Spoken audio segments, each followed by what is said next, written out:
ఓం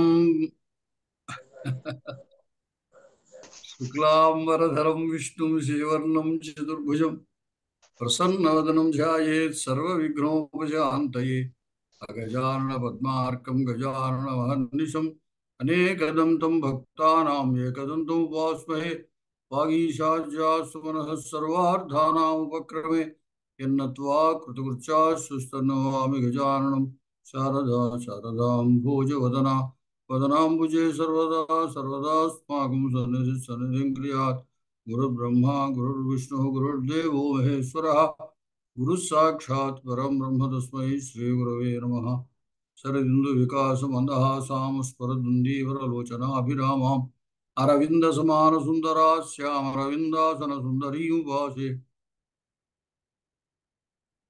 నిన్న సహోక్తి అలంకారం అయింది. ఈరోజు వినోక్తి అనేటువంటి అలంకారం ప్రారంభం.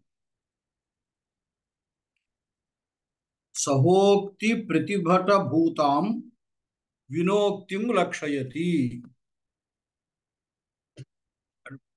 ప్రతిభటుడు అంటే ప్రతిపక్షం అన్నాడు, ఎక్స్పర్ట్. అంచేత సహోక్తికి ప్రతిపక్షం వ్యతిరేకం పూర్తి అయినటువంటిది వినోక్తి అనేటువంటి అలంకారాన్ని ఇప్పుడు లక్షయతి అంటే దాని లక్షణాన్ని చెబుతున్నాడు.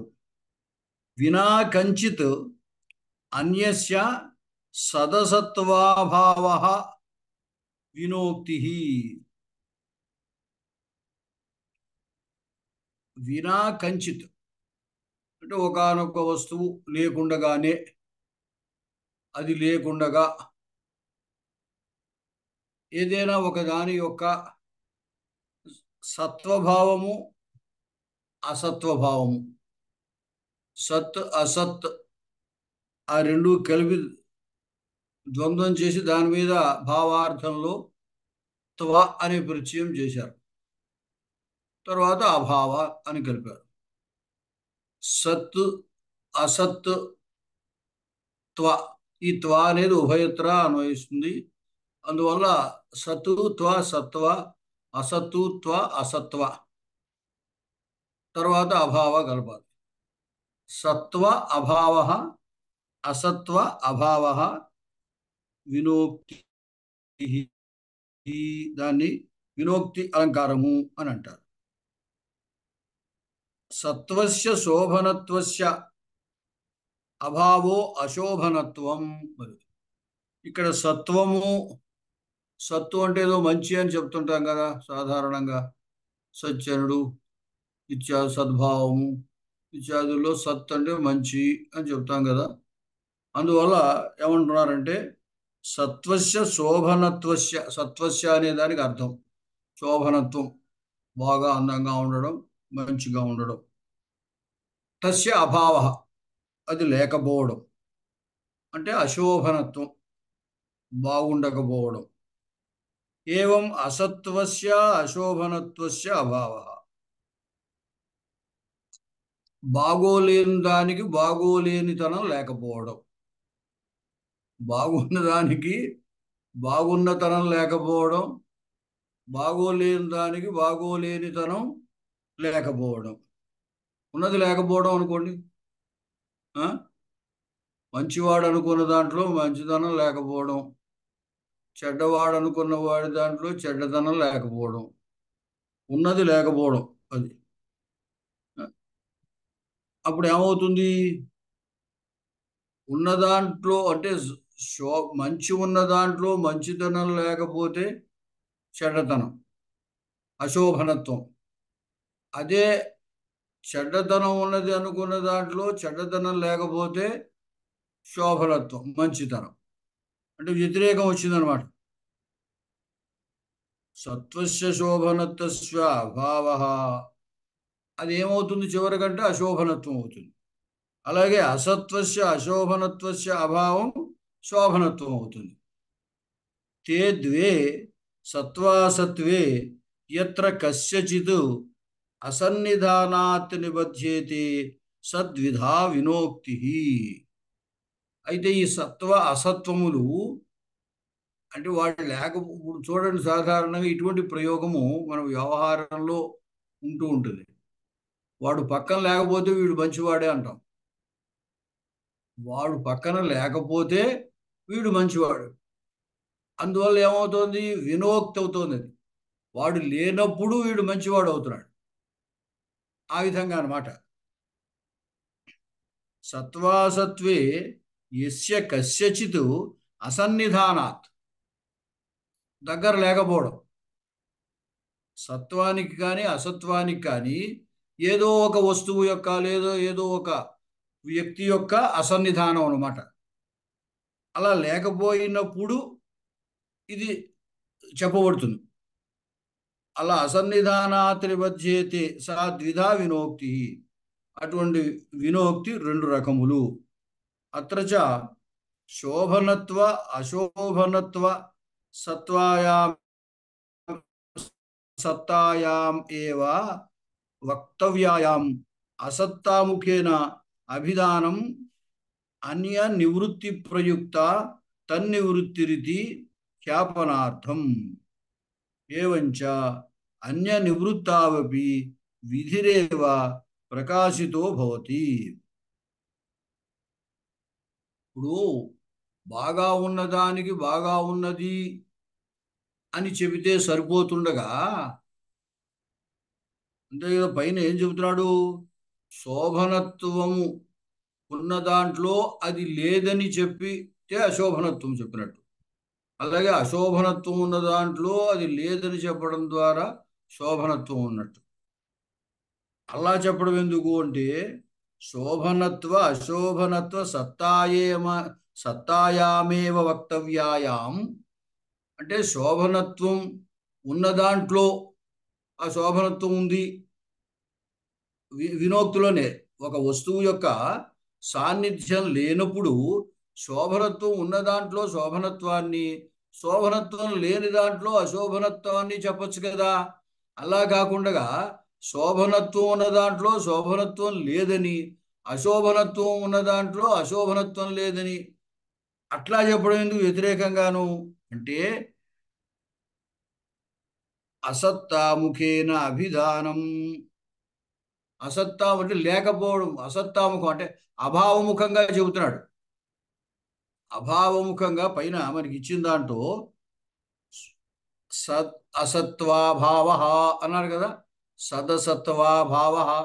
ఆ సదసత్వం దేంట్లో సత్తుందో ఆ సత్వాన్ని, దేంట్లో అసత్తుందో ఆ అసత్వాన్ని చెబితే సరిపోతుంది కదా. అలా కాకుండా సత్తున్న దాంట్లో అది లేనట్టుగాను, అసత్తున్న దాంట్లో అది లేనట్టుగాను ఇలా అభావముఖంగా చెప్పడం ఎందుకు అంటే, అసత్తాముఖేన అభిధానం అన్య నివృత్తి ప్రయుక్త తన్నివృత్తిరితి ఖ్యాపనార్థం. అటువంటిదేది మరొకటి లేదు అంటే మనం చూసారా, అనన్వయాలంకారంలో దానితో సదృశమైన ఉపమానం వేరొకటేది లేకపోవడం చేత ఉపమేయాన్నే ఉపమానంగా స్వీకరించడం అని చెప్పాం కదా. అలాగ ఇక్కడ కూడా ఏమిటంటే, అటువంటిది వేరొక వస్తువు లేదు అని సూచించడం కోసం తన్నివృత్తి ప్రయుక్త అన్య నివృత్తి ప్రయుక్త తన్నివృత్తి అంటే వేరొకటి లేదు అని తెలియడం ద్వారా ఆ తన్నివృత్తి అంటే అసత్వం యొక్క నివృత్తి కానీ సత్వం యొక్క నివృత్తి కానీ. సత్వం లేదు అసత్వం లేదు అని చెబుతున్నాడు కదా. ఇది ఖ్యాపనార్థం అని సూచించడం కోసమే. ఏవంచ అన్య నివృత్తావపి విధిరేవ ప్రకాశితో భవతి. ఇక్కడ వేరొకటి అటువంటిది లేదు అని అభావముఖంగా చెబుతున్నప్పటికీ విధే ప్రకాశిస్తుంది అన్నాడు. ఆధ్యాయథ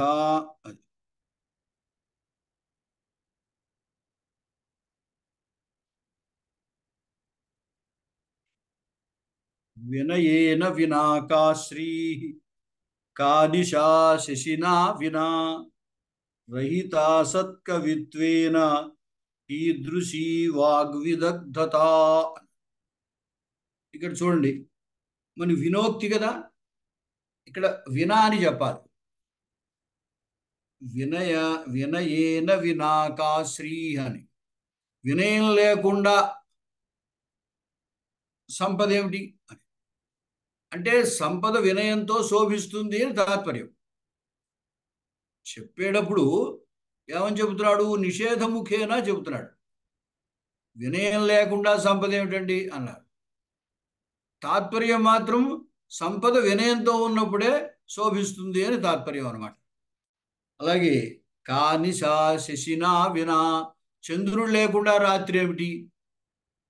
రహిత సత్కవిత్వేన ఈదృశీ వాగ్విదగ్ధత. వాడు చాలా వాగ్వైదగ్ధ్యం అంటే మంచి బాగా మాట్లాడతాడండి అంటే కవిత్వం లేకుండా బాగా మాట్లాడటం ఏమిటి అన్నాడు. రహితేన సత్కవిత్వేన, మంచి కవిత్వం లేకుండా చమత్కారంగా మాట్లాడటం ఉండదు. అది వాడు బాగా చమత్కారంగా అందంగా మాట్లాడతాడు అంటే ఆ చమత్కారం దేనివల్ల వస్తుంది? కవిత్వంలో వస్తుంది. అంచేత కవిత్వం లేకుండా చమత్కారంగా మాట్లాడటం ఏమిటి? మాటల నైపుణ్యం ఏమిటి అన్నాడు. వాక్ విదగ్ధత. వాక్ విదగ్ధత అంటే వాక్చాతుర్యం. ఆ వాక్చాతుర్యం అనేది కవిత్వం లేదే ఉండదు. అంటే కవిత్వంతోనే వాక్చాతుర్యం ఉంటుంది బాగా అనే అభిప్రాయం అన్నమాట. అత్ర వినయాది అసన్నిధి ప్రయుక్త శ్రీ విరహాది అభిధాన ముఖేన అశోభనత్వం ఉక్తం. అంటే ఇప్పుడు వాచ్యంగా ఇక్కడ ఏం చెప్పినది? అశోభనత్వం చెప్పినట్టే. సంపద గొప్పదే అంటే శ్రీ అన్నారు కదా, ఆవిడ లక్ష్మీదేవి అనుకున్నట్టయితే శోభనత్వం ఉన్నది. శోభనత్వం ఉన్న దాంట్లో శోభనత్వం లేదు అని చెబుతున్నాడు. వినయం లేకపోతే సంపద ఏమిటి అనడం వల్ల వినయం లేకపోతే సంపద లేనట్టే అని చెప్పినట్టు అయింది. కానీ తాత్పర్యంలో మాత్రం విధిముఖము అన్నాడు. తాత్పర్యం ఏమిటి? వినయం వల్ల శోభనత్వం గొప్పగా ఉంటుంది, అతిశయంగా ఉంటుంది అని ఉద్దేశం అన్నమాట. అలాగే ఈ నిశా శశిన విన అక్కడ కూడా చంద్రుడు లేకపోతే రాత్రి ఏమిటి అంటే రాత్రి చంద్రుడి వల్లే శోభిస్తుంది అని తాత్పర్యం. అలాగే వాక్య చమత్కారం. ఈ వాక్య చమత్కారం అనేది శోభనత్వం బాగా ఉన్నదే, మంచిగా ఉన్నదే. కానీ దాంట్లో ఏమన్నాడు? కవిత్వం లేదే ఆ శోభనత్వం లేదు అన్నాడు, చమత్కారం లేదు అన్నాడు. అంటే కవిత్వం వల్ల బాగా చమత్కారం ఉంటుంది అని తాత్పర్యం. మంచిది. ఇక్కడ ఈ ఇచ్చినటువంటి 3 ఉదాహరణలోనూ కూడా వినయాది అసన్నిధి ప్రయుక్త శ్రీ విరహాది అభిధానం. ఇక్కడ అశోభనత్వం, ఆ స్త్రీకి స్త్రీత్వం లేదన్నట్టుగా, అలాగే నిషాకి నిషాత్వం లేదన్నట్టుగా, వాక్చాతుర్యానికి వాక్చాతుర్యం లేదన్నట్టుగా, దేనికి అవి లేకుండగా, వినయాదులు లేకుండగా అలా చెప్పడం చేత అశోభనత్వం చెప్పినట్టు అయింది. తాత్పర్యంలో మాత్రము దాని చేత అది ఇంకా శోభిస్తుంది. వినయం చేత సంపద శోభిస్తుంది, రాత్రి చేత అదేమిటిది చంద్రుడి చేత రాత్రి శోభిస్తుంది, కవిత్వం చేత వాక్చాతుర్యం శోభిస్తుంది అని చివరికి తాత్పర్యం. విధిముఖం అని చెప్పాడు కదా, ఈ నివృత్తి అభావముఖంగా చెబుతున్నప్పటికీ చివరికి పర్యవసానం విధిముఖం అవుతుంది అని చెప్పాడు. అది తర్వాత అత్ర వినాశబ్దమంతరేణాపి వినార్థ వివక్ష యథా కథంచిత్ నిమిత్తి భవతి యథా సహోక్తౌ సహార్థ వివక్ష. ఇక్కడ ఒక్కొక్కప్పుడు వినాశబ్దము లేకపోయినా సరే, వినాశబ్దం అంతరేణాపి అంటే వినాశబ్దము లేకుండా కూడా ఆ వినార్థ వివక్ష అటువంటిది ఉండేటువంటి అవకాశం యథా కథంచిత్ నిమిత్తి భవతి. ఒక్కొక్కప్పుడు వినా అనే శబ్ద ప్రయోగం లేకపోయినా ఆ వినా శబ్దార్థము నిమిత్తం అవుతూ ఉంటుంది. శబ్ద ప్రయోగం లేకపోయినా లేకుండా అనే అర్థం ఇక్కడ నిమిత్తంగా ఉంటూ ఉంటుంది. ఎలాగంటే సహోక్తవు సహార్థ వివక్ష, సహోక్తి అలంకారంలో సహార్థము కూడా, దానితో పాటే ఇది జరిగింది ఒకేసారి అనేటువంటి సహార్థ వివక్ష ఎలా అయితే ఉంటుందో ఇక్కడ కూడా వినార్థ వివక్ష ఉంటుంది. దానికి నిరర్ధకం జన్మగతం నలిన్యా యయా నదృష్టం తుహినాం సుబింబం అన్నాడు. ఇక్కడ ఆ కలువ యొక్క జన్మ నిరర్ధకమే చంద్రుణ్ణి చూడకపోతే అన్నాడు. చంద్రుణ్ణి చూడకపోతే యయా నదృష్టం తుహినాం సుబింబం, దేని చేతనైతే ఆ చంద్రబింబము చూడబడలేదో అటువంటి ఆ ఆ కలువ యొక్క జన్మ వ్యర్థమే కదా అన్నాడు. ఇక్కడ ఏమైంది? వినా అనే శబ్దం లేదు. వినా అనే శబ్దం లేకపోయినా ఆ అర్థస్ఫూర్తి ఉంటుంది. ఎలాగా? చంద్రబింబం లేకుండగా కలువ లేదు అని, లేదా చంద్రబింబం చూడకపోతే అంటే దర్శనం వినా అనమాట. చంద్రబింబస్య దర్శనం వినా నలిన్యా జన్మ వ్యర్థం. ఇక్కడ వినా అనే పదప్రయోగం లేకుండగా చంద్రబింబ దర్శనం లేకపోతే అన్నాడు. నా అన్నాడు అంతే. అంచేత వినా శబ్ద ప్రయోగం లేకపోయినా తదర్థస్ఫూర్తి వివక్ష ఉంటుంది ఇక్కడ అని. ఉత్పత్తిరిందోరపి నిష్ఫలైవ నయేన దృష్టా నలిని ప్రబుద్ధ. మళ్ళీ రివర్స్లో చెప్పాడు. ఆ చంద్రోదయం కూడా వ్యర్థమే ఆ వికసించిన కలువ ముఖం చూడకపోతే అన్నాడు. వికసించిన నలిని ప్రబుద్ధ ఏన నదృష్ట, ఆ వికసించినటువంటి కలువను చూడకపోతే చంద్రోదయం కూడా వ్యర్థమే అన్నాడు. ఇలాగ ఇక్కడ రెండు చోట్ల కూడా నదృష్టాన్ని నా యొక్క ప్రయోగం చేశాడు. కానీ తాత్పర్యం ఏమిటి అంటే వికసించిన కలువ లేనిదే చంద్రోదయం లేదు, అలాగే చంద్ర వికాసం లేనిదే చంద్రోదయం లేనిదే కలువ జన్మ లేదు. ఆ విధంగా చెప్పుకోవాలన్నమాట. అంటే వినా అనే శబ్దము సాక్షాత్తు ప్రయోగించకపోయినా తదర్థ వివక్ష ఇక్కడ ఉంది. ఆ అర్థాన్ని ఇక్కడ మనం గ్రహిస్తున్నాం. అది మరి తాత్పర్యం అంతే కదా. చూడకపోతే అని అంటే ఇత్యాదౌ వినోక్తిరేవా, ఇటువంటి ఉదాహరణలో వినా లేకపోయినా ఇది వినోక్తి అలంకారమే అవుతుంది. తుహినాంశు దర్శనం వినా, అదే కొంచెం మనకి ఆ వినా శబ్దం పెట్టి వివరిస్తున్నారు. తుహినాంశు దర్శనం వినా నలిని జన్మన అశోభనత్వ ప్రతీదే. అంటే చంద్రుడు లేకపోతే కలువ యొక్క వికాసం ఏముంటుంది అంటే కలువకు అశోభనత్వం చెప్పాడు. అలాగే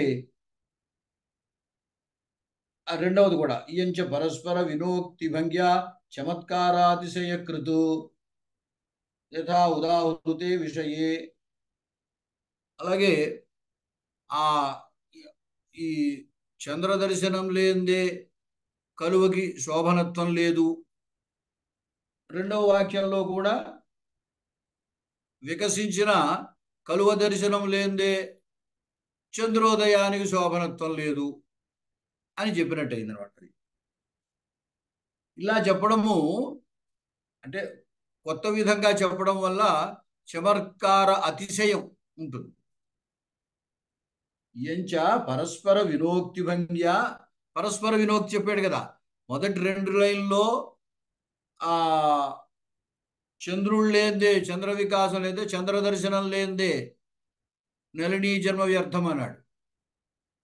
రెండవ రెండు పాదాల్లోనూ వికసించిన నలిని దర్శనం లేనిదే చంద్రోదయం లేదన్నాడు, ప్రయోజనం నిష్ఫలం అన్నాడు. అలాగే పరస్పర వినోక్తి చెప్పాడు అనమాట ఇక్కడ.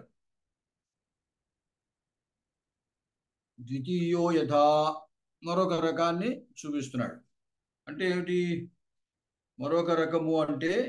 పైన మనకి ఏం చెప్పారు? రెండు రకాలు అన్నాడు. అశోభనత్వాన్ని, శోభనమైన సత్తునందు అశోభనత్వాన్ని, అసత్తునందు శోభనత్వాన్ని చెప్పడం. ఇప్పుడు ఇంతవరకు ఇచ్చిన ఉదాహరణలో సత్తునందు అశోభనత్వాన్ని చెప్పాడు.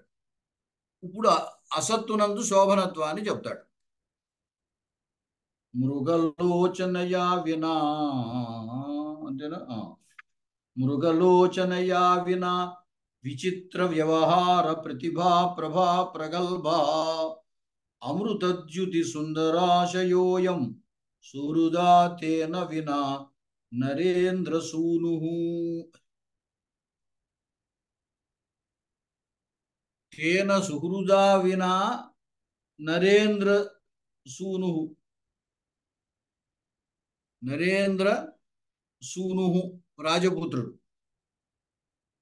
పైన మృగలోచనయా విన, లేడి కన్నుల వంటి కన్నులు కలిగినటువంటి ఆమె లేకుండగా, మృగలోచనయా విన విచిత్ర వ్యవహార ప్రతిభా ప్రగల్భ, అంటే ఆశ్చర్యకరమైనటువంటి వివిధమైనటువంటి ప్రాగల్భ్యం, ఆ ప్రతిభా ప్రాగల్భ్యం నేర్పరితనం యొక్క గొప్పతనం లేదా ప్రౌఢత్వం అది కలిగినటువంటి వాడిగా, అలాగే తేన సుహృదావిన, అలాగే ఆ స్నేహితుడు లేకపోవడం చేత అమృత ద్యుతి సుందరాశయ, చంద్రుని వంటి సుందరాశయ, స్వచ్ఛమైన ఆశయం అంతఃకరణం కలిగినటువంటి వాడుగా ఉంటాడు. అంటే ఏమిటంటే ఆవిడ లేకపోతే ఆయన యొక్క ప్రతిభ బాగా భాషిస్తుందండి. ఆవిడ దగ్గర ఉంటే ఆయనకు మాట్లాడడం భయం. అందుచేత ఆయన యొక్క ప్రతిభా ప్రాబల్యం ప్రకాశించదు. వస్తుతః ఆయన ప్రతిభా ప్రాగల్భ్యం కలిగినటువంటి వాడు అనమాట.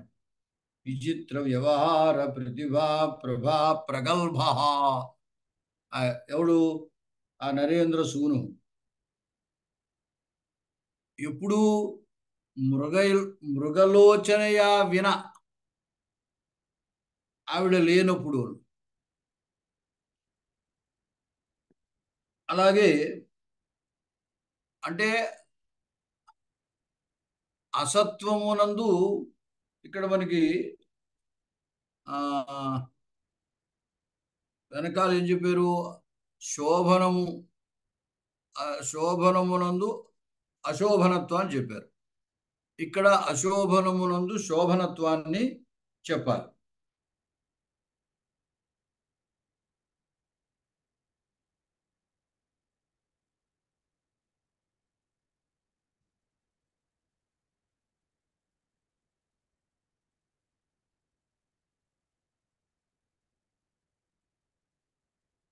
అమృతద్యుతి సుందరాశయోయం సూరుద సూరుదా వినా అమృతద్యుతి సుందరాశయ, అలాగే స్నేహితుడు లేకపోవడంచే అతడు ఆ చంద్రుని వలె స్వచ్ఛమైన మనస్సు కలిగిన వాడు అవుతాడు. అంటే ఏమవుతుంది అర్థం? స్నేహితుడు ఉన్నప్పుడు ఆయన స్వచ్ఛమైన మనస్సు గలవాడు అవడు, స్నేహితుడు లేకపోతే అవుతాడు. స్నేహితుడు ఉన్నప్పుడు అవడు అంటే అశోభనమునందు శోభనత్వాన్ని, అశోభనమునందు శోభనత్వాన్ని చెప్పాలి. ఆ అశోభనత్వ అభావ, ఇంతకుముందు ఇంతకుముందు శోభనత్వ అభావాన్ని చెప్పాడు. ఎక్కడ? సంపద శోభనత్వంతో కూడింది, అదేమో వినయం లేకపోతే ఇంకా సంపద ఏమిటి అండి? శోభనమునందు అశోభనత్వాన్ని చెప్పాడు. అంచేది ఇక్కడ అశోభనత్వ అభావం చెప్పాలి. అక్కడ శోభనత్వ అభావం చెప్పాడు, ఇక్కడ అశోభనత్వ అభావం చెప్పాలి. అశోభనత్వ అభావం చెప్పాలంటే ఏమన్నాడు? ఆయన లేకపోతే, అది ఆవిడ మురగలోచన లేకపోతే అతడు మంచి వాక్ప్రాగల్భ్యం కలిగిన వాడు అవుతాడు.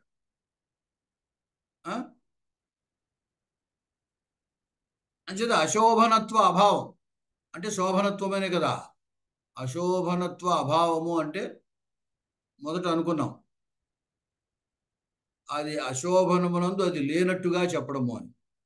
అశోభనత్వ అభావం చెప్పినట్టు అవుతుంది. అతడు లేకపోతే అతడు వాక్ప్రాబల్యం కలిగిన వాడు అవుతాడు, ఉంటే కాడు కదా. అంటే అశోభనత్వము నందు అది లేనట్టు, ఎలాగా? ఆమె లేకపోతే అని చెప్పడం వల్ల అశోభనత్వమునందు శోభనత్వాన్ని, అది లేదు అని చెప్పడం, శోభనత్వాన్ని కాదు, అది లేదు అని చెప్పడం. అది లేదు అని చెప్పడం ద్వారా శోభనత్వాన్ని చెప్పడము తాత్పర్యం. అత్ర అశోభనత్వ అభావ శోభన పదార్థ ప్రక్షేప భంగ్యోక్త భంగ్యా ఉక్త. శోభన పదార్థ ప్రక్షేప భంగ్య, శోభన పదార్థము ఆ దూరం చేయడం ద్వారా అశోభనత్వం లేదు అని. అంటే ఏమిటి? ఆ మృగలోచన అనేటువంటిది ఆమె దూరంగా ఉంటే అతనిలో ప్రాగల్భ్యం ఉంటుంది, ఆమె ఉన్నప్పుడు ప్రాగల్భ్యం ఉండదు. అంటే ప్రాగల్భ్యము లేని వాని యందు అనుకోండి, ప్రాగల్భ్యము ఆమె ఉండగా ప్రాగల్భ్యం లేదు అనుకోండి, ఆ ప్రాగల్భ్యము లేని వాని యందు ఆమె లేకపోతే ప్రాగల్భ్యం ఉంటుంది అని చెప్పడం వల్ల అశోభనత్వము లేదు అని చెప్పుట ద్వారా శోభనత్వాన్ని చెప్పినట్టయింది. అదేవిధంగా స్నేహితుడు లేకపోతే అతని హృదయము బాగుంటుంది, అదే చంద్రుడిలా స్వచ్ఛంగా ఉన్నటువంటి వాడు. స్నేహితుడు ఉంటే ఉండదు. ఇంతకు ముందే అనుకున్నాం కదా మనం, వాడు లేకపోతే వీడు మంచివాడని. వాడు మనం వ్యవహారంలో వాడు లేకపోతే వీడు మంచివాడే అని అంటాం కదా. అలాగా స్నేహితుడు లేకపోతే వీడి మనస్సు స్వచ్ఛంగా ఉంటుందిట. స్నేహితుడు ఉంటే ఉండదని కదా. ఇందాక సహజంగా శోభనము మంచిగా బాగున్నటువంటి సంపద యందు వినయం లేకపోతే ఆ శోభనత్వం లేదని చెప్పినట్టయింది. ఇక్కడేం చెప్పినట్టు అవుతుంది? స్నేహితుడు లేకపోతే శోభనత్వం ఉన్నట్టు చెబుతున్నాడు. అక్కడ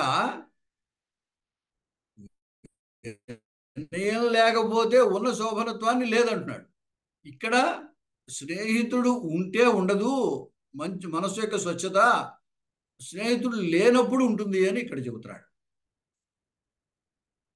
ఆ విధంగా శైషాద్విధా వినోక్తి, ఈ విధంగా ఈ వినోక్తి అనేది రెండు రకములు అవి.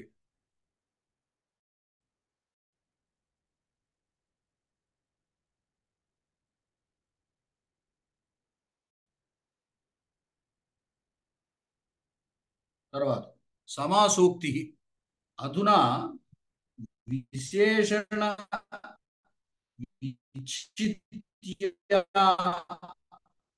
ఆశ్రయేణ విశేషణ సామ్య అవష్టంభేన సమాసూక్తి మాహా. ఇప్పుడు ఏమిటంటే, విశేషణాల యొక్క చమత్కారాన్ని ఆశ్రయించి రెండు అలంకారాలు చెబుతున్నాము. విశేషణముల యొక్క చమత్కారం. విచ్చిత్తి అంటే చమత్కారము అనుకోండి. చేదు విశేషణ విచ్చిత్తి ఆశ్రయేణ, విశేషణముల చమత్కారాన్ని ఆశ్రయించుకుని అలంకారద్వయమునాము. దాంట్లో మొదటిది తత్ర ఆదౌ విశేషణ సామ్య అవష్టంభేన. విశేషణ సామ్యము వల్ల అంటే విశేషణ సామ్యాన్ని ఆశ్రయించుకొని ఉన్నటువంటి అలంకారము సమాసోక్తి అలంకారం అన్నమాట.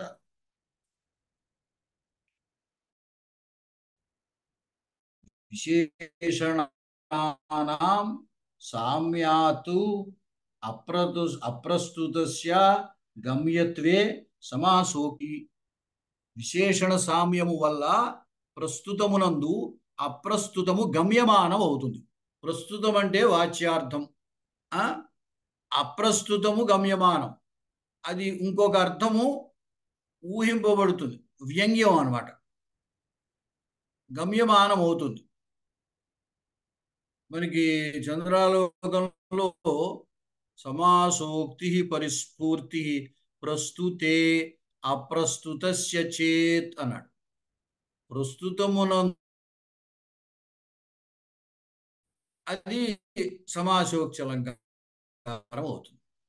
ఈ అప్రస్తుతం ఎలా స్ఫురిస్తుంది అంటే ఇగో ఇక్కడ స్పష్టంగా ఆయన చెప్పాడు, విశేషణ సామ్యం వల్ల స్ఫురిస్తుంది.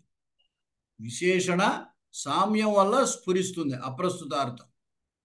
అక్కడ ఆయన అయమైంద్రీ ముఖం పశ్య రక్తశ్చుంబతి చంద్రమా అని ఇస్తా. రక్త అని విశేషణం.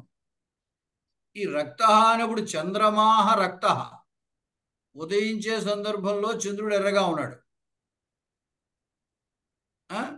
అంటే ఈ రక్త అనే శబ్దము చంద్రమాహ అనే దానికి విశేషణం.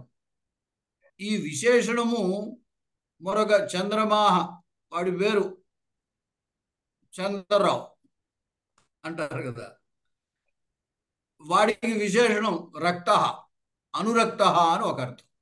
కాబట్టి ఏమవుతుంది, విశేషణ రక్త అనే విశేషణ సామ్యము చేత ప్రస్తుతమైన చంద్రోదయ వృత్తాంతంలో అప్రస్తుతమైన నాయికానాయక వృత్తాంతము గమ్యమానం అవుతుంది. ఇంకా అక్కడ దానికి సహకరించినవి చాలా ఉన్నాయి. చంద్రమాహ పుంలింగం, ఐంద్రీ స్త్రీలింగం. అందువల్ల స్త్రీ పురుష వ్యవహారము అనేది సూచింపబడుతోంది. అలాగే ఆ క్రియాపదం చుంబతి అనేది కూడా. ఇవన్నీ ప్రస్తుతమునందు అప్రస్తుతాన్ని సూచిస్తున్నాయన్నమాట. అలాగే ఇక్కడ చెప్తారు ఈయన, ఇక మనకి తెలిసింది కాబట్టి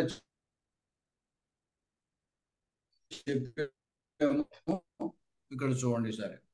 ఇహ ప్రస్తుత అప్రస్తుతానాం క్వచిదాన్ని చూపిస్తున్నాడు. ఈ ప్రస్తుత అప్రస్తుతములకు క్వచిత్ వాచ్యత్వం, క్వచిత్ గమ్యత్వం. ఒక్కొక్క చోట ప్రస్తుతము వాచ్యము, అప్రస్తుతము గమ్యము ఉంటుంది అనుకోండి. ఒక్కొక్క చోట రెండు కూడా వాచ్యమే కావచ్చు, లేదా ఒక్కొక్క చోట రెండు గమ్యమే కావచ్చు అన్నది. వాచ్యత్వంచ శ్లేష నిర్దేశ భంగ్యా పృథక్ ఉపాదానేన వా ఇత్యపి ద్వైవిధ్యం. మళ్ళీ ఎక్కడైతే వాచ్యత్వం ఉంటుందో అక్కడ శ్లేష నిర్దేశం వల్ల వాచ్యత్వం కానీ, పృథగుపాదానము అంటే వేరుగా దానికి వేరొక విశేషణం, అప్రస్తుతానికి ప్రస్తుతానికి తేడాగా వేరొక విశేషణం వేయడం వల్ల కానీ అని రెండు రకాలుగా ఉంటుంది. శ్లేష నిర్దేశ భంగి ఒకటి, అంటే శ్లేష చేత నిర్దేశిస్తే అది రెండింటికి అన్వయిస్తుంది, ప్రస్తుతానికి అప్రస్తుతానికి కూడా. ఇందాక చెప్పిన ఉదాహరణలో రక్త అన్నట్టుగా అనమాట. అలా కాకపోతే పృథగుపాదానం అంటే వేరుగా విశేషణం వేయటం అనమాట అని రెండు రకాలుగా ఉంటుంది. ఏతద్విభేదమపి శ్లేషాలంకారస్య విషయః. ఈ రెండు కూడా శ్లేషాలంకారానికి విషయం. ఎందుకంటే శ్లేషలో రెండు ప్రస్తుతములు కావచ్చు, ఒకటి ప్రస్తుతము ఒకటి అప్రస్తుతము కావచ్చు. అక్కడ శ్లేషలో మనకి సర్వదోమాధవపాయాత్ గంగ్ అగం గంగి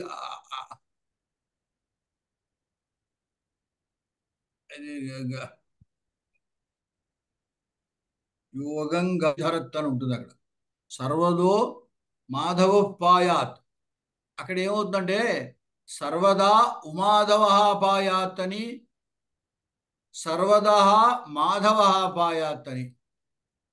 అప్పుడు ఏమవుతుంది, ఇద్దరూ ప్రస్తుతములే అవుతారు. సర్వదా మాధవ అన్ని ఇచ్చేటువంటి ఆ విష్ణువు రక్షించుగాక అని, లేదా సర్వదా ఉమాధవ ఎల్లప్పుడూ ఆ ఉమాధవుడు ఈశ్వరుడు రక్షించుగాక అని. మనకి ఎవరైతే ఏమిటి రక్షించడం కావాలి కాబట్టి ఇద్దరూ ప్రస్తుతమే. శివుడు రక్షించుగాక అన్నా ఈశ్వరుడు రక్షించుగాక అన్నా రెండూ ప్రస్తుతం. అంటే శ్లేషలో రెండూ ప్రస్తుతములు ఉండొచ్చు అనమాట. ఒక పక్షంలో యహ గంగామదీధర, గంగను ధరించినటువంటి ఆ శివుడు అని అర్థం. ఇంకో పక్షంలో అగం గాం అదీధర, ఆ పర్వతాన్ని విష్ణు పక్షంలో అనమాట. అలా ఉన్నట్టయితే ఏమంటాడు అంటే అది శ్లేషాలంకారానికి విషయం అవుతుంది. గమ్యత్వంతు ప్రస్తుత నిష్టం అప్రస్తుత ప్రశంసా విషయ. అది ప్రస్తుతాప్రస్తుతములకు వాచ్యమైనట్టయితే అది శ్లేషాలంకారానికి విషయం అవుతుంది. గమ్యత్వం ఉన్నట్టయితే అది ప్రస్తుతం సమాసోక్తి అలంకారానికి విషయమవుతుంది అన్నాడు.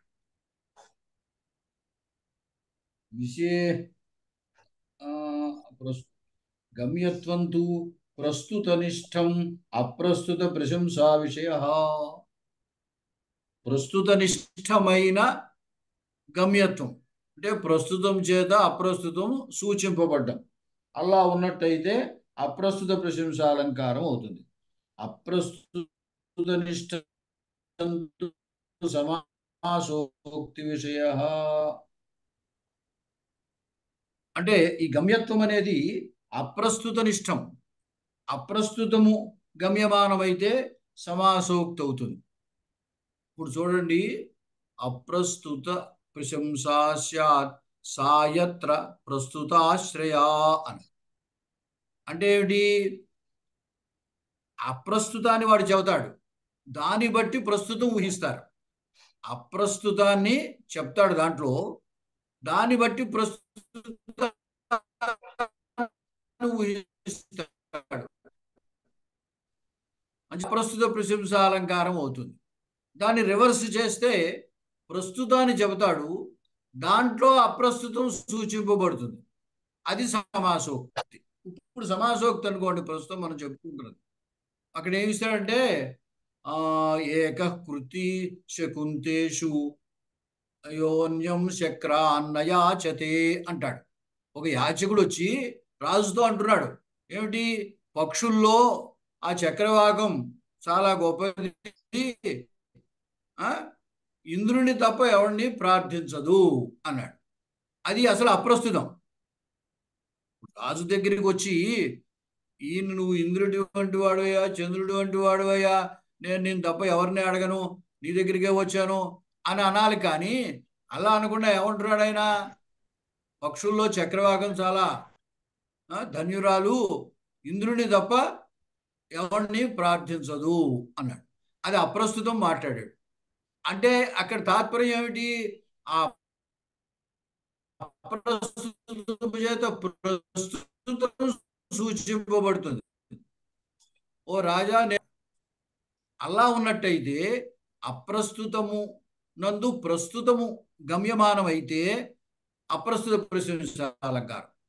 ప్రస్తుతమునందు అప్రస్తుతం గమ్యమానమైతే సమాసోక్తి. ఇప్పుడు ఈ ఉదాహరణలో చెప్తాడు. పోనీ లేదా ఇందాక చెప్పిన ఉదాహరణ ఐమైంద్రియ ముఖం పశు రక్తశుంభతి చంద్రమా అనేటువంటి చోట చంద్రోదయం ప్రస్తుతం, దాని యందు అప్రస్తుతమైన నాయిక వృత్తాంతం గమ్యమానం అవుతోంది. అంటే స్పష్టంగా చక్కగా ఈ రెండు సమాసాలకి తేడా చూపించారు. ప్రస్తుతమునందు అప్రస్తుతము గమ్యమానమైతే సమాసోక్తి, అప్రస్తుతమునందు ప్రస్తుతం గమ్యమానమైతే అప్రస్తుత ప్రశంసాలంకారం. ఏమండి?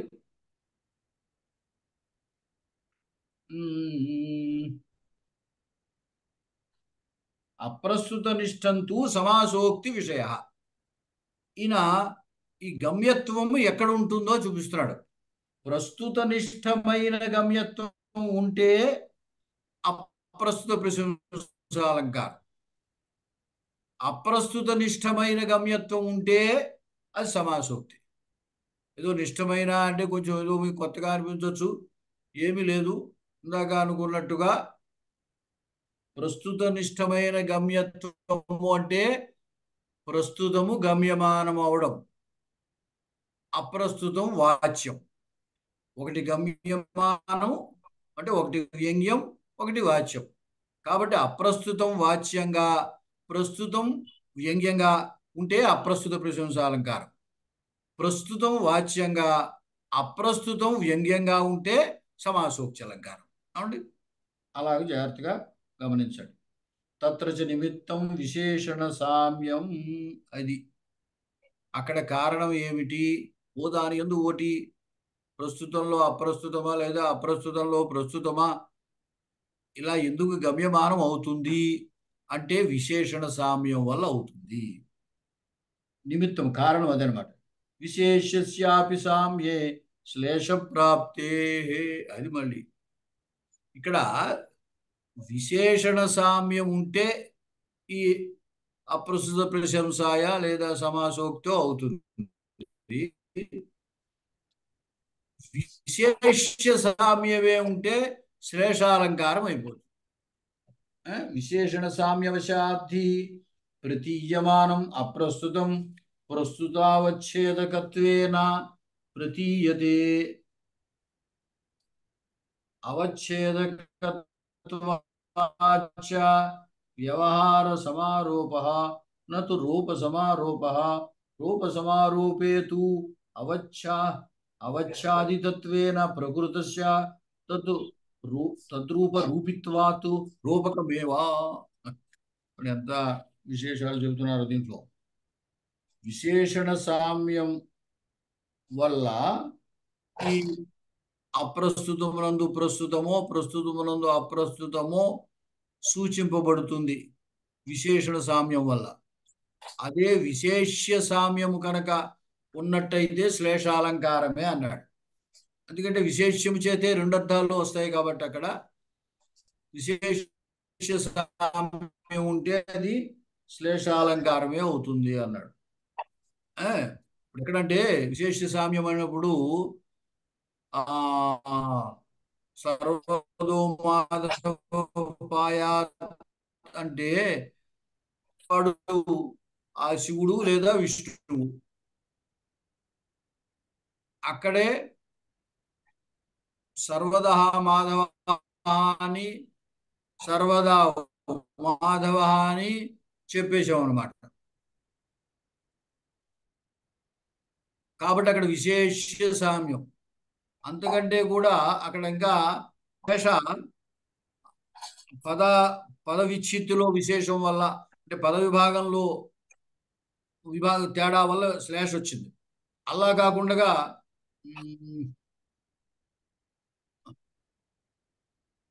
ఉచ్చరద్భూరికి లాలహ అని ఒకటి ఉదాహరణ ఇస్తాడు అక్కడ. సుశుభే వాహినీపతి అన్నాడు.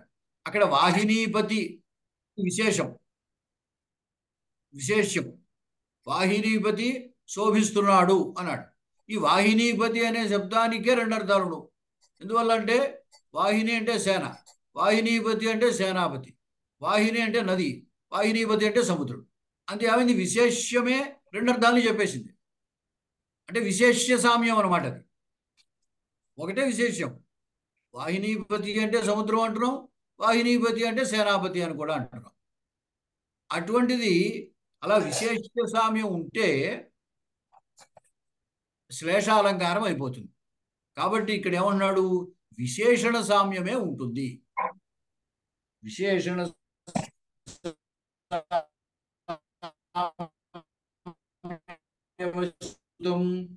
ప్రస్తుతావచ్ఛేదకత్వేన ప్రతీయతే. ఈ విశేషణ సామ్యం ఉన్నటువంటి చోట దానివల్ల ఆ విశేషణ సామ్య వశాత్, ఆ విశేషణ సామ్యం వల్ల ప్రధానమైనటువంటి అప్రస్తుతము ప్రస్తుతావచ్ఛేదకత్వేన ప్రతీయతే. ప్రస్తుతావచ్ఛేదకత్వం అంటే అవచ్ఛేదకం. ఒక విధంగా అవచ్ఛేదకం అంటే విశేషణం, అవచ్ఛేదకము అంటే విశేషణం. ఎక్కువ ఈ అవచ్ఛేదకము అవచ్ఛిన్నము అనేది తర్కంలో లక్షణాలు చెప్పిన తత్వావచ్ఛిన్న గంధనిష్ట అధికారణాశ్రయత్వం తత్ర గంధవతి పృథివీ అంటాడు. అక్కడ గంధవతి పృథివీ అంటే అర్థం ఏం చెప్తారంటే గంధనిష్ట ఆధేయత నిరూపిత అధికరణాశ్రయత్వం గంధవత్వం. అంచేత గంధత్వావచ్ఛిన్న గంధనిష్ట ఆధేయత నిరూపిత అధికరణాశ్రయత్వం పృథివీత్వం అని లక్షణం చెబుతుంటారు. అంటే ఇంతకేమిటి, పృథివీ గంధవత్వం అనేది దాని యొక్క విశేషణం. ఈ విధంగా అవచ్ఛేదకము అంటే విశేషణం. ఈ ప్రతీయమానమైన అప్రస్తుతము ప్రస్తుతానికి విశేషణంగా ప్రతీయమానం అవుతుంది. అవచ్ఛేదకత్వాచ్చ వ్యవహార సమారోప నతు రూప సమారోప. అది ఈ విశేషణం అవుతూ ఉండడం వలన ఇక్కడ వ్యవహార సమారోపమే కానీ, వ్యవహారమే క్రియ ప్రవృత్తి, దాని యొక్క ఆరోపమే కానీ రూప సమారోపం ఉండదు. రూప సమారోపం ఉంటే రూపకాలంకారం అయిపోతుంది. ఇప్పుడు ఇక్కడ ఇందాక చెప్పుకున్న ఉదాహరణలోనే మళ్ళీ చెప్తాను. అయమైంద్రియముఖం పశ్య రక్త శుంభతి చంద్రమా అనేటువంటిది తీసుకున్నప్పుడు మామూలుగా ఎర్రగా ఉన్నటువంటి చంద్రుడు తూర్పు దిక్కున ఉదయిస్తున్నాడు, తాత్పర్యం అది. తూర్పు దిక్కును ముద్దాడుచున్నాడు తెలుగులో చెబితే. అంటే అప్పుడే ఉదయిస్తున్నాడు కాబట్టి ఆ తూర్పు దిక్కు యొక్క ముఖాన్ని ముద్దాడుతున్నాడు అని చెప్పినట్టే. ఇదేమో ప్రస్తుతం చంద్రోదయ వర్ణన. దీని యందు నాయిక వృత్తాంతము, ఆ చంద్రుడు అనేటువంటి వాడి పేరు అనుకుంటే, అతడు ఐంద్రి అనేటువంటి ఆమె పేరు అనుకుంటే ఆమె యొక్క ముఖాన్ని చూపిస్తున్నాడు అనేటువంటిది అప్రస్తుతము ప్రతీయమానం అవుతోంది. ఈ అప్రస్తుతము ప్రతీయమానమయ్యేటువంటి అప్రస్తుతము ప్రస్తుతానికి విశేషణంగా భాషిస్తుంది అన్నాడు. ఎందువల్ల అంటే ఒకే రక్త అనేటువంటి ఒకే విశేషణము రెండిటికి అన్వయించడం చేత. ఇక్కడ ఆరోపం ఎట్లాగా అంటే ప్రస్తుతమునందు అప్రస్తుతం భాషిస్తోంది అంటే వ్యవహార రూపంగానే ఆరోపము అన్నాడు. వ్యవహారము అంటే ప్రవృత్తి. అంటే ఇక్కడ చంద్రుడు తూర్పు దిక్కుని ముద్దాడుతున్నాడు అంటే ఈ ముద్దాడము అనేది వ్యవహారం, అది ఉభయత్ర ఉంటుంది కాబట్టి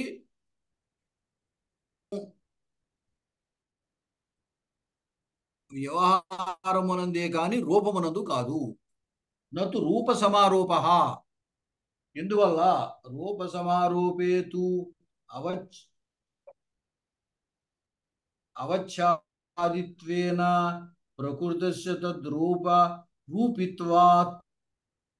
ఎప్పుడైతే రూప సమారోపం ఉన్నట్టయితే రూపకాలంకారం అయిపోతుంది.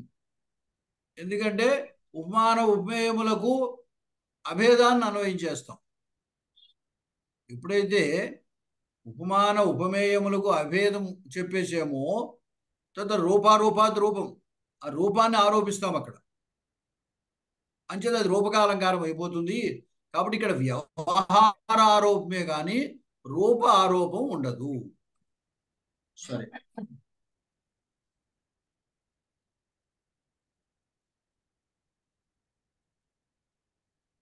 తచ్చ విశేషణ సామ్యం సృష్టతయా సాధారణ్యేన ఔపమ్య గర్భత్వేన చ త్రిధా భవతి. మళ్ళీ ఈ విశేషణ సామ్యము అని చెప్పాడు కదా, విశేషణ సామ్యం వల్ల ప్రస్తుతమునందు అప్రస్తుతము గమ్యమానం అవుతుంది అని చెప్పాడు. ఈ విశేషణ సామ్యము కూడా 3 రకాలుగా ఉంటుందిట. శ్లిష్టతయా, శ్లేష వేస్తాడు. అంటే ఇందాక ఉదాహరణలో శ్లేషే, రక్త అంటే ఎర్రనిది, అనురక్త అనురాగం గలవాడు అని 2 అర్థాలు రక్త అనే దానికే.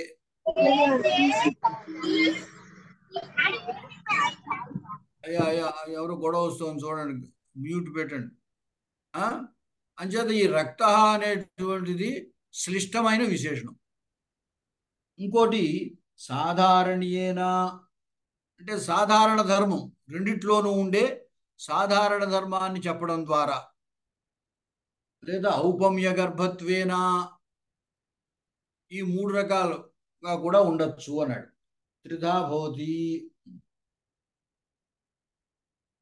సాధారణీయము అంటే సాధారణము అని సామాన్యముగా చెప్పడము అని అనుకుంటే, మూడవది ఔపమ్యం.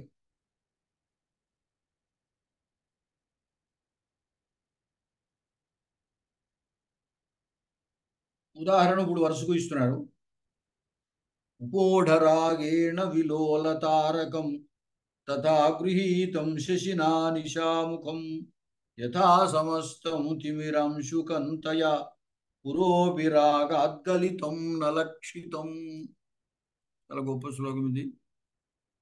ఉపోఢరాగేణ విలోలతారకం తథా గృహీతం శశినా నిశాముఖం. శశినా నిశాముఖం గృహీతం అంటే చంద్రుని చేత రాత్రి ముఖము స్వీకరింపబడింది. అయితే అంటే చంద్రుడు ఆ రాత్రి ముఖాన్ని ఇలా పట్టుకున్నాడు అనుకోండి.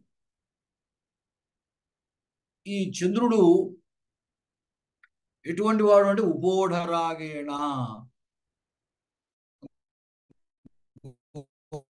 గొప్ప మిక్కిలి ఎర్రతనము వంటి వాడు అని ఒక అర్థం. మిక్కిలి అనురాగము కలిగిన వాడు అని ఒక అర్థం. అలాగే విలోలతారకం అంటే ఇక్కడ చంచలమైనటువంటి నక్షత్రములు కలిగినది. నక్షత్రాలు మిలుగు మిలుగు అని మెరుస్తూ ఉంటాయి కదా, అందువల్ల చంచలములైన నక్షత్రములు కలిగినటువంటి ఆ నిశాముఖానికి విశేషణం అది. ఒకటేమో చంద్రుడికి శశిన అనే దానికి ఉపోఢరాగేణ విశేషణం, విలోలతారకం అనేది నిశాముఖానికి విశేషణం. మనకి కన్నుల్లో ఉన్నటువంటి నల్ల గురుటుండే దాన్ని తారకము అని అంటారు.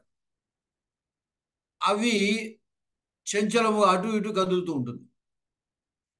కాబట్టి విలోల తారకం నిశాముఖం అన్న వల్ల ఆ చంచలములైన కన్నులు కలిగినటువంటి ఆ నిశ అనేటువంటి ఆమె యొక్క ముఖం, ఆ ముఖంలో కన్నులు ఉన్నాయి, ఆ కన్నుల్లో ఉన్న తారకములు చంచలములుగా ఉన్నాయి. అంచేది ఇక్కడ విలోల తారక శబ్దము కూడా 2 అర్థాలు ఇస్తుంది. ఒకటి చంచలమైన నక్షత్రములు కలిగిన అది అనే ఒక అర్థము, చంచలమైన ఈ తారకము అంటే కనుగురుడులు కలది అని ఒక అర్థం. అంచేది ఇప్పుడు ఏమైంది, ఆయన మొట్టమొదటి శ్రేష్టతయా అన్నాడు. ఈ విశేషణముల యొక్క శ్లేష వల్ల మనకి ప్రస్తుతమునందు అప్రస్తుతము సూచింపబడుతోంది. ఎందుకంటే శశి శబ్దము పురుషుణ్ణి సూచిస్తోంది, నిశా శబ్దము స్త్రీని సూచిస్తోంది. కాబట్టి ఈ పురుషుడికి విశేషణంగా ఉపోడరాగేణ అంటే అదో మిక్కిలి అనురాగం కలిగినటువంటి అని అర్థం. అలాగే ఆ నిశాముఖం అనడం వల్ల నిశా స్త్రీని సూచిస్తోంది. ఆమె యొక్క ముఖం ఎలా ఉందంటే విలోల తారకం, చంచలములైన ఈ తారకములు కలిగినది అన్నమాట. తద్వారా ఏమవుతుందన్నమాట, ఈ విశేషణాలు శ్లేషతోటి ప్రస్తుతానికి అప్రస్తుతానికి అన్వయిస్తున్నాయి. శ్లేష ఉండడం వల్ల అది అప్రస్తుతానికి అన్వయించి విశేషణ సామ్యం ఉండడం చేత ప్రస్తుతమునందు అప్రస్తుత స్ఫూర్తి కలుగుతోందన్నమాట. అందువల్ల ఇది సమాసోక్తి అలంకారము విశేషణ సామ్యములో సృష్ట విశేషణానికి ఉదాహరణ.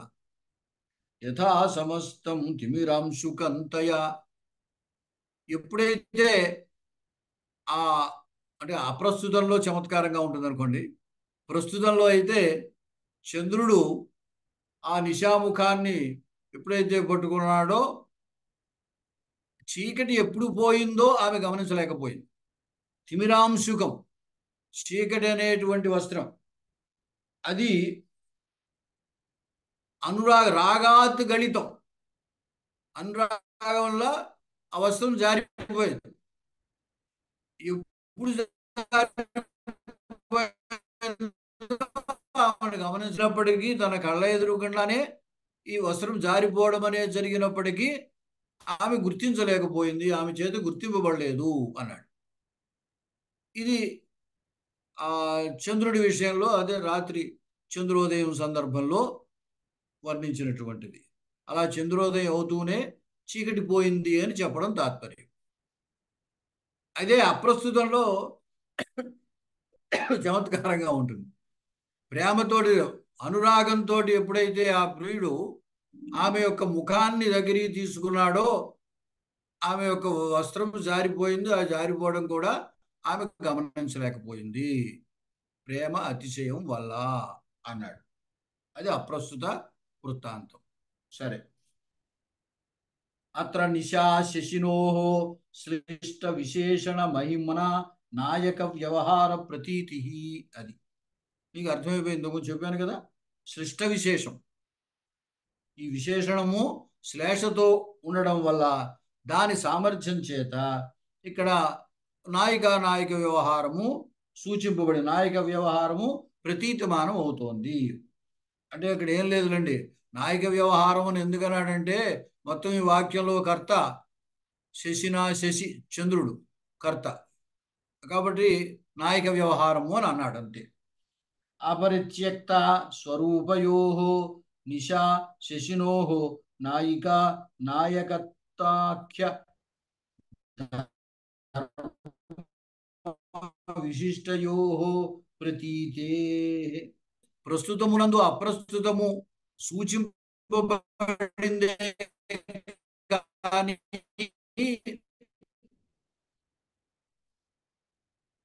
కాబట్టి చంద్రుడు రాత్రి రాత్రిలాగే ఉంది, వాటిల్లో ఏం మార్పు ఏం లేదు అది చెప్తున్నాడు.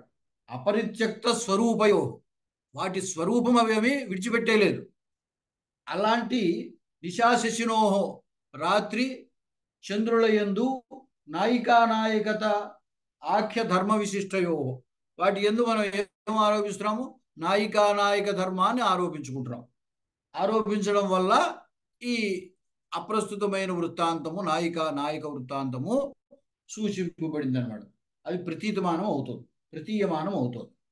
సాధారణ్యేన యథా, 3 రకాలని చెప్పాడు కదా, ఒకటి శ్లిష్టతయ, 2 సాధారణ్యేన, 3ది ఔపమ్యం. ఉమ్.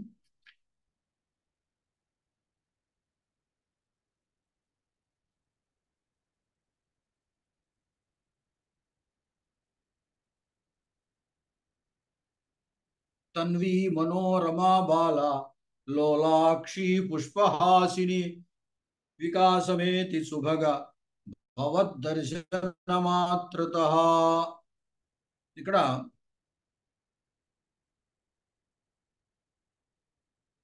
సుభగ అనేది సంబోధన అనుకోండి. ఓ అందమైన వాడ.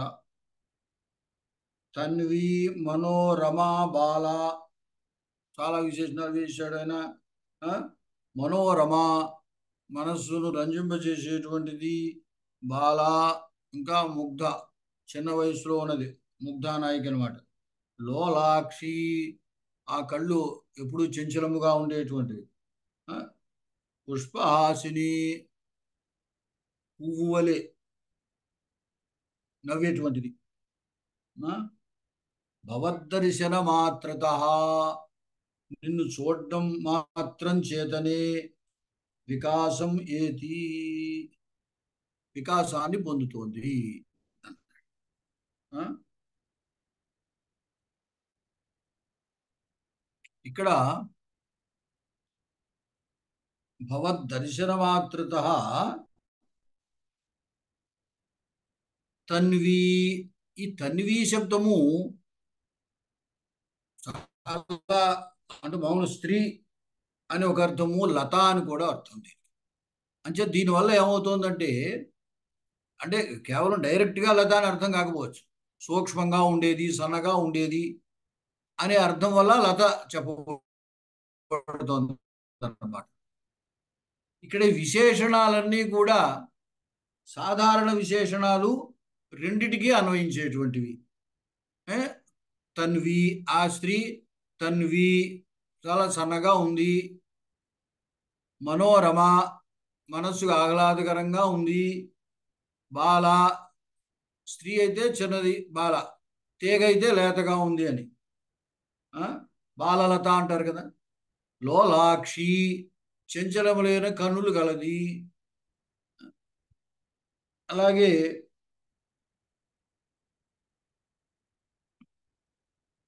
పుష్పహాసిని, అంటే పువ్వులు వికసిస్తాయి కదా. అంటే పుష్పముల యొక్క హాసము కలిగినది, పుష్పముల వికాసము కలిగినది లతాపక్షంలో. స్త్రీ పక్షంలో పువ్వు వంటి హాసము గలది. ఈ విధంగా ఇవన్నీ కూడా భవద్దర్శన మాత్రత వికాసమేది, నిన్ను చూడగానే వికసిస్తోంది అన్నము స్త్రీ పక్షంలో అనమాట. మిగతా కూడా ఆ విశేషణాలని లతాపక్షంలో కూడా సరిపోతాయి.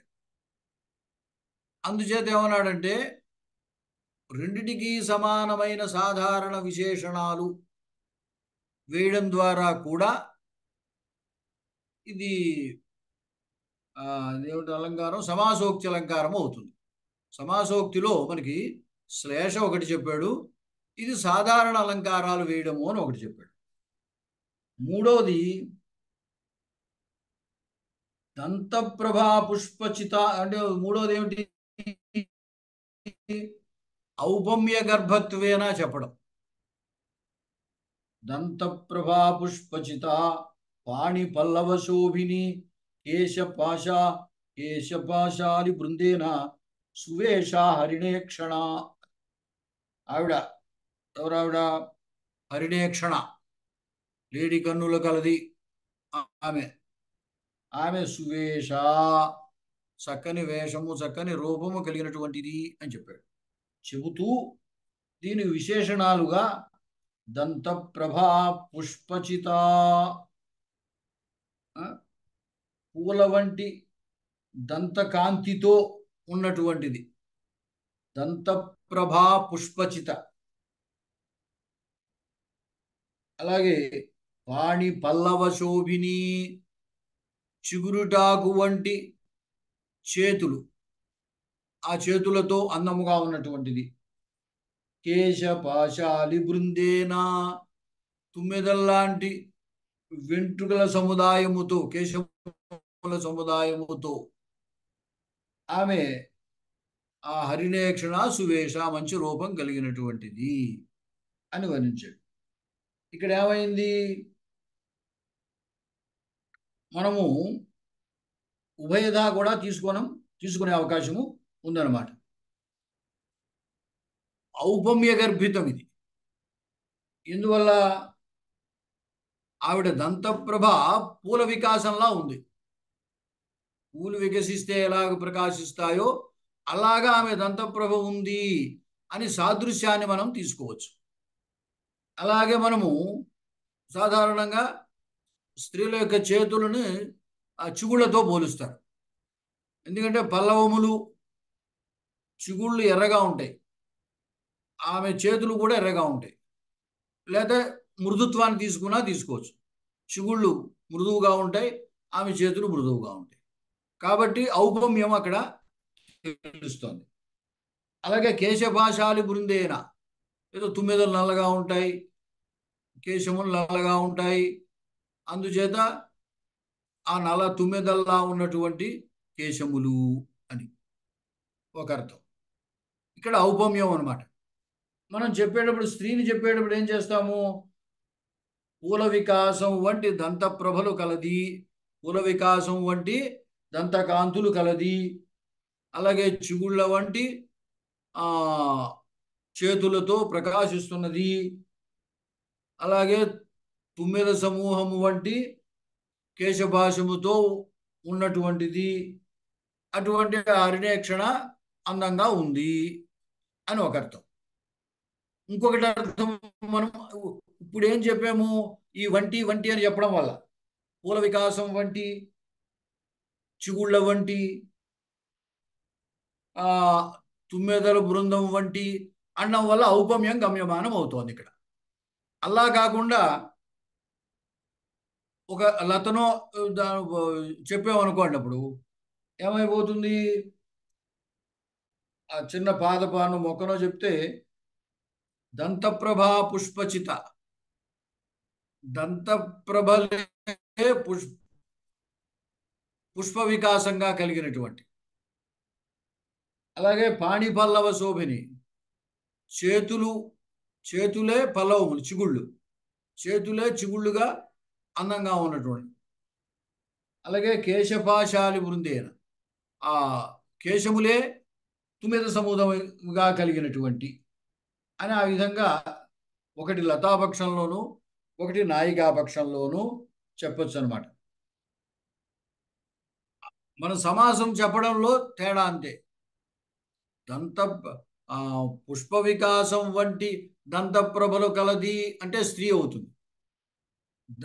స్త్రీ యొక్క దంతప్రభలు వంటి పుష్ప వికాసం కలది అంటే లత అవుతుంది. చిగుళ్ళ వంటి చేతులు కలది అంటే స్త్రీ అవుతుంది. చేతులు వంటి చిగుళ్ళు కలది అంటే లత అవుతుంది.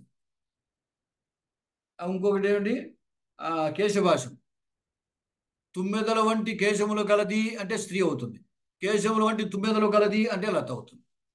అంచేది ఇప్పుడు విశేషణ సామ్యము ఉపమాన గర్భితం, ఔపమ్య గర్భితము అనడానికి ఇది ఉదాహరణ అన్న.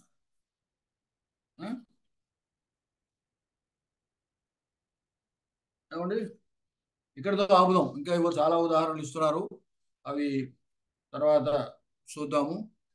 అలాగే గురువు గారు. ఇంతవరకు అంటే సమాసోక్తికి 3 రకములైన ఉదాహరణలు ఇక్కడ దీంట్లో చూపించాడు. కేవలము ఉపమానస అదేమిటి ఒక్కటే కాకుండా, విశేషణ సామ్యం ఒక్కటే కాకుండా, ఆ విశేషణ సామ్యంలో శ్లేష ఉండొచ్చు, లేదా సాధారణ విశేషణాలు అవ్వచ్చు, లేదా ఔపమ్య గర్భితమైన విశేషణాలు కావచ్చు అని భేదాలు చూపించాడు. ఏమండి, ఇక్కడితో ఆపేద్దామండి. అట్లాగే గురుగారు, మీరు ఎట్లా చెప్తే అట్లా అంతే.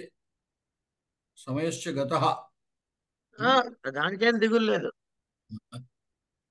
అంటే ఇంకా చాలా ఇవో ఉన్నాయి కాబట్టి ఇంకా ఆపేద్దాం. చూసండి 250వ పేజీ వరకు ఉంది. అదే అందుకే ఇంకా